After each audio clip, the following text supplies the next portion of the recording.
अस्सलाम वालेकुम dear viewers, कैसे हैं आप लोग। गाइस आज हम चैप्टर नंबर 3 स्टार्ट करने जा रहे हैं फर्स्ट ईयर का। तो चैप्टर नंबर 3 का जो टाइटल है वो है गैसेस। टाइटल की तरफ मूव करने से पहले या टॉपिक की तरफ मूव करने से पहले आपको पता है मैं क्या कहने वाला हूँ। आप सब्सक्राइब कर दें जो पहली दफ़ा देख रहे हैं, बेल आइकन प्रेस कर दें और उसके बाद ऑल नोटिफिकेशन के ऑप्शन पे क्लिक कर दें ताकि आपको इसके बाद आने वाले सारे लेक्चर्स के अलर्ट्स आती रहें। तो हम स्टार्ट करते हैं अपना टॉपिक। हाँ यार स्टार्ट करें फिर। अच्छा, हमारा जो टॉपिक है ना चैप्टर 3 का, वो ग्लासेस का ये इधर रख दें। अच्छा, वो जो टॉपिक है ना हमारा वो है यूनिट्स ऑफ प्रेशर, जहाँ से शुरू होना है।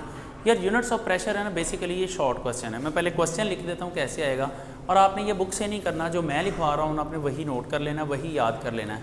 क्वेश्चन आपका बनेगा कि describe यूनिट्स ऑफ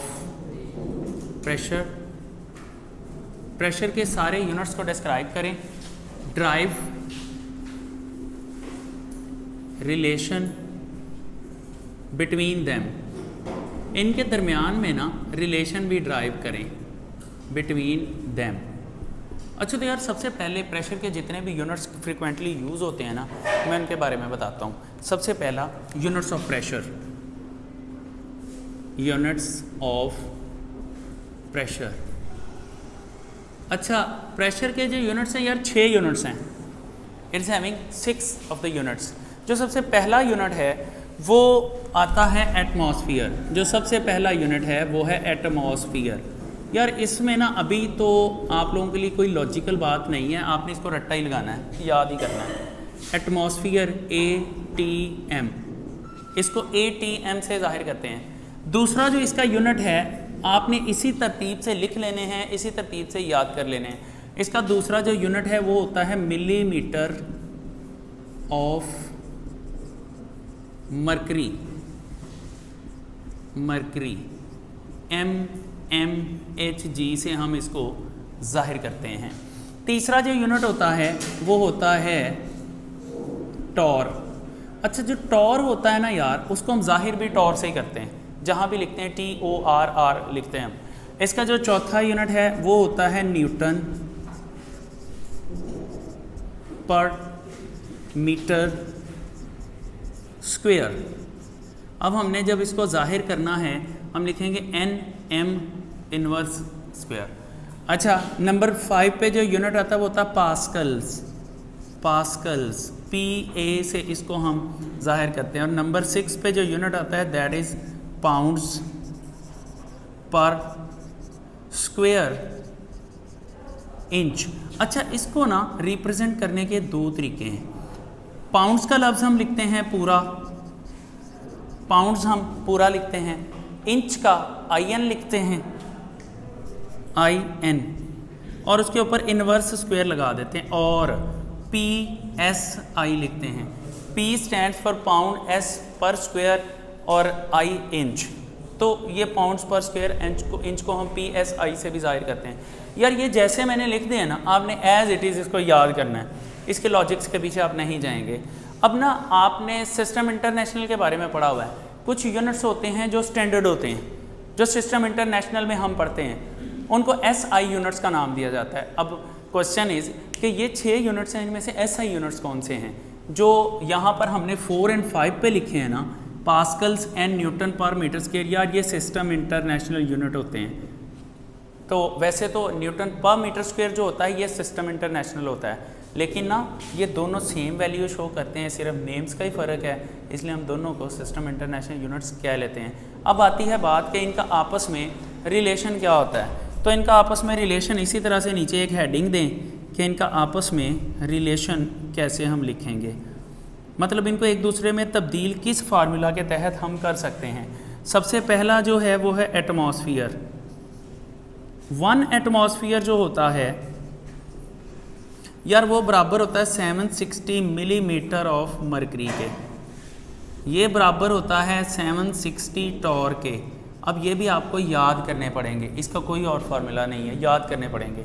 760 टॉर ये होता है 101325 न्यूटन पर मीटर स्क्वायर।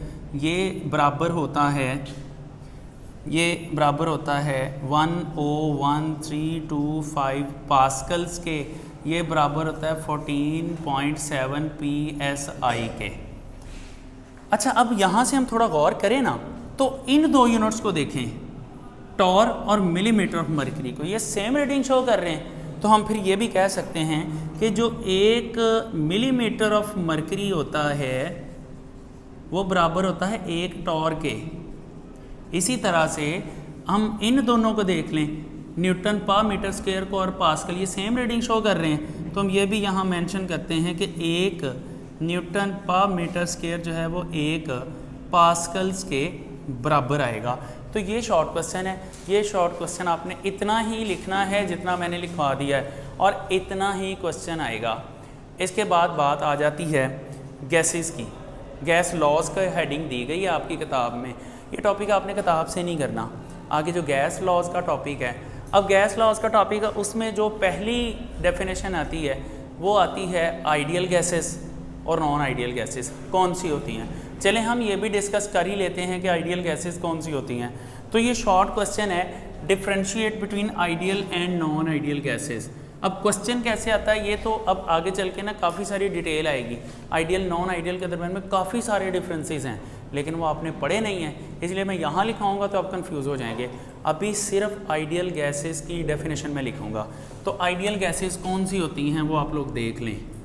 आइडियल गैसेस, यार ऐसी गैसेस जो टेम्परेचर एंड प्रेशर की सारी कंडीशंस पे गैस के सारे लॉज को ओबे करती हैं, उनको हम आइडियल गैसेस का नाम देते हैं। मतलब इसकी डेफिनेशन बड़ी सिंपल बन जाएगी कि the gases which obey all the gas laws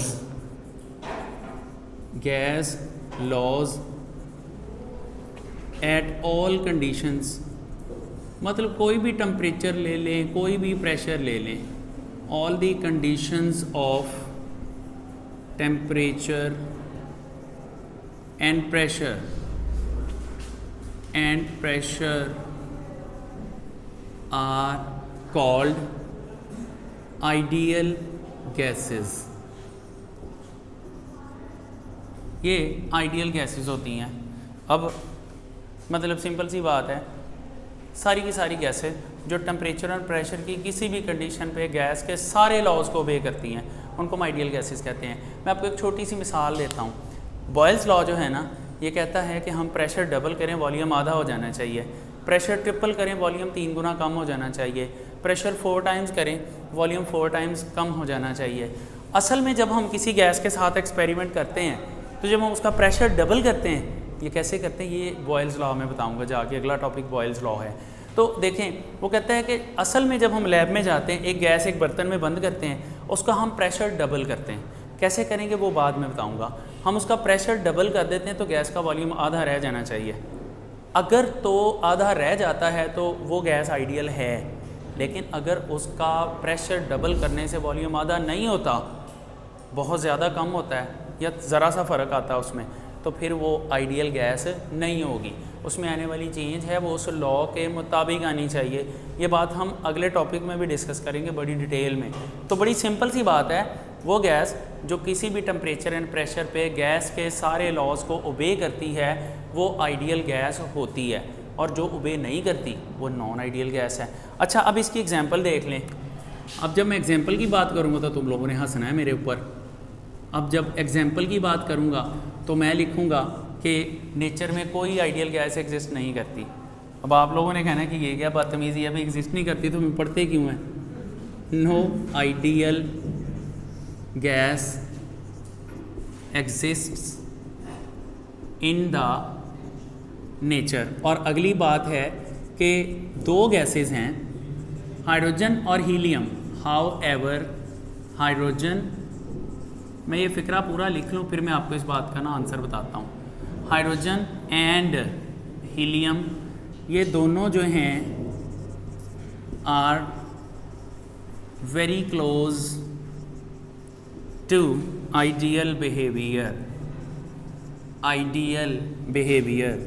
ये आइडियल बिहेवियर के बहुत क्लोज हैं। और ये कैसे क्लोज हैं, इसी चैप्टर के एंड पे जाके एक टॉपिक आएगा नॉन आइडियल बिहेवियर से पहले, लिक्विफेक्शन ऑफ गैसेस का, उसमें जाके मैं बताऊंगा कि ये आइडियल बिहेवियर के करीब क्यों हैं।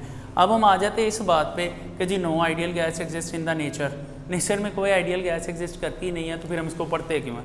अक्सर बच्चे कहते हैं सर जो गैस एग्जिस्ट ही नहीं करती हम उसको हम किताबों में क्यों ला रहे हैं उसको, और हम उसको पढ़ते क्यों हैं। अच्छा यार, अगर कोई भी गैस आइडियल नहीं है, इसका मतलब है नेचर में मौजूद सारी गैसेज नॉन आइडियल हैं, तो जाहिर बात है आपको नॉन आइडियल बिहेवियर पढ़ना चाहिए। अब देखें, एक बड़ी नेचुरल बात है, जब हम नॉन आइडियल बिहेवियर डायरेक्ट पढ़ना शुरू कर देंगे, तो अब जब हम डायरेक्ट नॉन आइडियल बिहेवियर पढ़ना शुरू कर देंगे तो हर बच्चा ये पूछेगा सर जी आइडियल बिहेवियर क्या होता है। और फिर दूसरी बात, आइडियल बिहेवियर जब साइंटिस्ट ने मतलब जब इसके बारे में रिसर्चेस शुरू की थी ना, तब ये नहीं पता था कि कोई भी आइडियल गैस एग्जिस्ट ही नहीं करती। एक आइडियल बिहेवियर के लिए पूरा फ्रेमवर्क सेट किया गया, पूरी उस पर रिसर्चेस चली, आइडियल बिहेवियर के बारे में बातें बताई गई कि ये इसमें होना चाहिए। लेकिन अब जब थ्योरी डेवलप की जा रही थी, तब साइंटिस्ट के जहन में यही था कि आइडियल बिहेवियर एग्जिस्ट करता है। अब हमने जब भी किसी साइंटिस्ट की थ्योरी पढ़नी होती है ना, हमने अपने ब्रेन को भी उस थ्योरी के मुताबिक लेके जाना होता है। अब जब इमेजिन करें, जब आइडियल बिहेवियर पे सारी डिस्कवरीज हो रही थी या वर्क हो रहा था या रिसर्चेज हो रही थी, तब किसी को नहीं पता था कि नॉन आइडियल गैसेज होती हैं, आइडियल गैस एग्जिस्ट ही नहीं करती, वो किसी को भी नहीं पता था। तो ये तब की डिस्कवरीज बताई जा रही। एक अरसे तक साइंसदान इस बात को सच मानकर जीते रहे कि जनाब आइडियल बिहेवियर एग्जिस्ट करता है। फिर जो जॉल थॉमसन था ना, उसने कारनामा दिखाया, उसने बताया पाइन आइडियल बिहेवियर एग्जिस्ट नहीं करता। फिर जब उसको चेक किया गया तो उसकी बात सही निकली। फिर नॉन आइडियल बिहेवियर पे काम शुरू हो गया। फिर पता चला कि बार बार 1 बाय 1 सारी गैसेस को चेक किया गया। अब पीरियोडिक टेबल में जितनी गैसेस मौजूद हैं, कोई एक भी आइडियल बिहेवियर पे पूरा नहीं उतर रही। ठीक है ना। तो उसकी रीजंस हैं काफ़ी सारी, वो मैं आगे चल के बताऊंगा, आगे टॉपिक्स आएंगे। चैप्टर के एंड पे जाके ना नॉन आइडियल बिहेवियर पे पूरी एक डिस्कशन है, हम उसको पढ़ेंगे। अच्छा, अब फिर ये इसकी डेफिनेशन आ जाए तो आपने इतना इसमें लिखना, ये बुक में नहीं है, या आप नोट कर लें। अच्छा, इससे आगे दूसरी डेफिनेशन आ जाती है, डेफिनेशन आ जाती है non ideal behaviour, non ideal gases, non ideal gases. लो जी, नॉन आइडियल गैसेस जो होती हैं, इनको एक तो नॉन आइडियल गैसेस कहा जाता है, दूसरा इनका नाम रियल गैसेस भी होता है। मतलब अब नॉन आइडियल तो इस वजह से कहा जाता है कि ये आइडियल हैं ही नहीं। अब रियल गैसेस क्यों कहा जाता है? देखिए, आइडियल गैसेस के बारे में हमें पता चल चुका है कि ये एग्जिस्ट नहीं करती। इसका तो फिर ज़ाहिरी बात है नॉन आइडियल जो है वो तो एग्जिस्ट करती हैं। तो जो एग्जिस्ट करती हैं वो रियल गैसेस कहलाएंगी ना, जो हकीकी लाइफ में मौजूद हैं, इसलिए हम इनको रियल गैसेस का नाम देते हैं। और दूसरी बात, अब इसकी आ गई डेफिनेशन अब मैं नहीं यहाँ लिख रहा, आप लोग इस डेफिनेशन में जस्ट इतना करेंगे कि the gases which do not obey, आगे सारी वही आएगी। एग्जाम्पल में आप किसी भी गैस की एग्जाम्पल लिख दें, जो भी आपके जहन में आती है, हाइड्रोजन लिख दें, ऑक्सीजन लिख दें, नाइट्रोजन लिख दें, helium, neon, krypton, xenon, noble gases, कोई भी गैस का नाम आप एग्जाम्पल में लिख सकते हैं इसकी। ठीक है ना। तो अब आपके लेक्चर का टाइम एंड हो रहा है, सिर्फ 3-4 मिनट रह गए हैं। आज थोड़ा टाइम वेस्ट हो गया, तो मेरा ख्याल था बॉयज़ लॉ भी पढ़ा देता हूँ। कल हम बॉयज़ लॉ पढ़ेंगे, आज हम उसकी तरफ नहीं जाते। And viewers, non ideal behaviour या नॉन आइडियल गैसेस की डेफिनेशन आप नीचे डिस्क्रिप्शन में लिखेंगे, ताकि मैं भी चेक करूँ कि आप काम भी करते हैं कि नहीं करते, अच्छे स्टूडेंट हैं या निकम्मे स्टूडेंट हैं। एनीवे, ये मेरे स्टूडेंट्स ने तो लिखना शुरू भी कर दिया। ये 3-4 बच्चे, 5-6 बच्चे काफ़ी सारे लिख रहे हैं, तो मेरे स्टूडेंट्स तो भाई एफिशिएंट हैं। अब देखना आप कितने एफिशिएंट हैं। Anyway, I close it here. लेकिन ऐसे आपने नहीं जाना, जो पहली दफ़ा देख रहे हैं सब्सक्राइब करें, बेल आइकन प्रेस करें, उसके अंदर ऑल नोटिफिकेशन पे क्लिक कर दें, अच्छा सा कमेंट करें, नॉन आइडियल बिहेवियर की डेफिनेशन नीचे डिस्क्रिप्शन में लिखें। मिलते हैं ब्रेक के बाद। अल्लाह हाफ़िज़।